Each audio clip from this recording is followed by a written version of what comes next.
नमस्कार. मुख्यमंत्री एकनाथ शिंदे यांच्यासाठी प्रतिष्ठेचा ठरलेला कल्याण लोकसभा मतदारसंघात अखेर श्रीकांत शिंदे यांना उमेदवारी जाहीर झाली.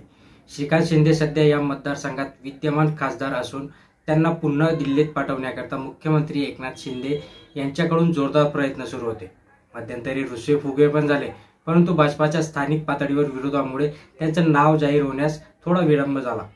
अखेर खुद्द उपमुख्यमंत्री देवेंद्र फडणवीस यांनीच माध्यमांसमोर श्रीकांत शिंदेंची यांच्या नावाची घोषणा केली आणि कल्याण लोकसभा मतदारसंघातील पेच संपुष्टात आला. दरम्यान उमेदवारी जाहीर झाल्यानंतर श्रीकांत शिंदे यांनी खूप काही माध्यमांशी संवाद साधला आणि त्या माध्यमांशी संवाद साधताना ते काय म्हणाले ते आपण या व्हिडिओच्या माध्यमातून जाणून घेणार आहे. श्रीकांत शिंदे म्हणाले की कल्याण लोकसभा मतदारसंघाचा विषय क्लिअर होता.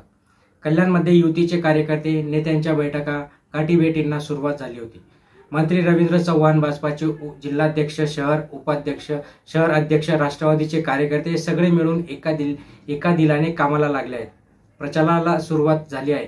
मी फडणवीसांचं स्वागत करतो. कल्याण लोकसभेसाठी मी मोठ्या मताधिक्याने जिंकून येईल अशी आशा मला आहे आणि मी त्याप्रमाणे काम केलंय.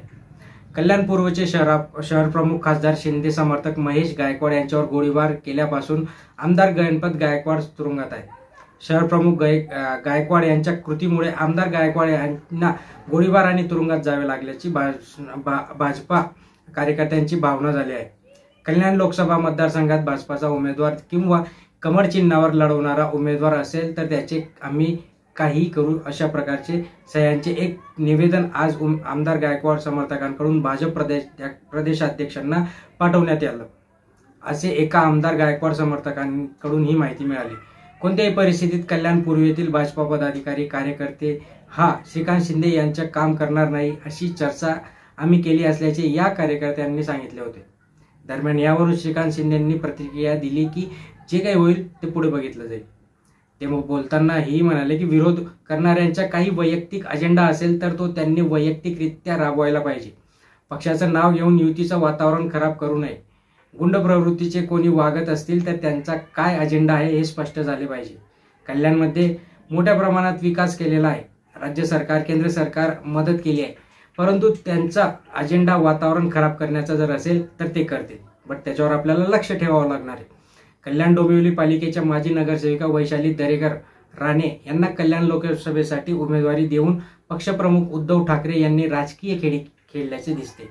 तर महायुतीने ही जागा शिंदे गटाला सोडून श्रीकांत शिंदे यांना संधी दिली आहे. वैशाली दरेकर विरुद्ध श्रीकांत शिंदे यांच्यात ही खरी लढत असणार आहे.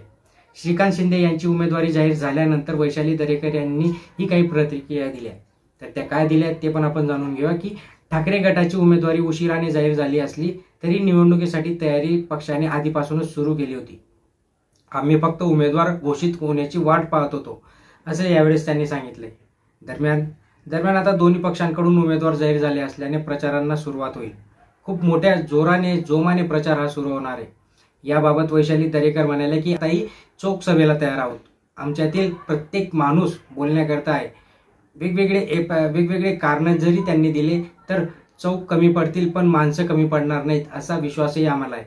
आणि बघूया आता पुढे काय होणार आहे, कारण की ही जी लढत आहे ती लढत खूप काट्याची होणार आहे. कारण की एवढे दिवस तिकीट जाहीर केल्याने बीजेपीचा काहीतरी अजेंडा होता, काहीतरी विचार विनिमय करत असेल आणि इथे आपली जागा यायलाच पाहिजे, महायुतीची जागा यायलाच पाहिजे, म्हणून बहुतेक त्यांनी हे सगळं उशिराने जाहीर केलं. दरम्यान आता दरेकरही कशा पद्धतीने फाईट देतील, ठाकरे गटाचे जे दावेदार आहेत ते पण कसोशीने प्रयत्न तर करतीलच, पण शेवटी आता मतदार करणाऱ्यांवर आहे की ते कोणाला मतदान करतात. स्टँडिंग उमेदवाराला करतात की नवीन माणसाला ते संधी देतात हे बघण्यासारखं असणार आहे. चॅनलवर नवीन असाल तर लाईक करत जा, शेअर करत जा, सबस्क्राईब करत जा. धन्यवाद.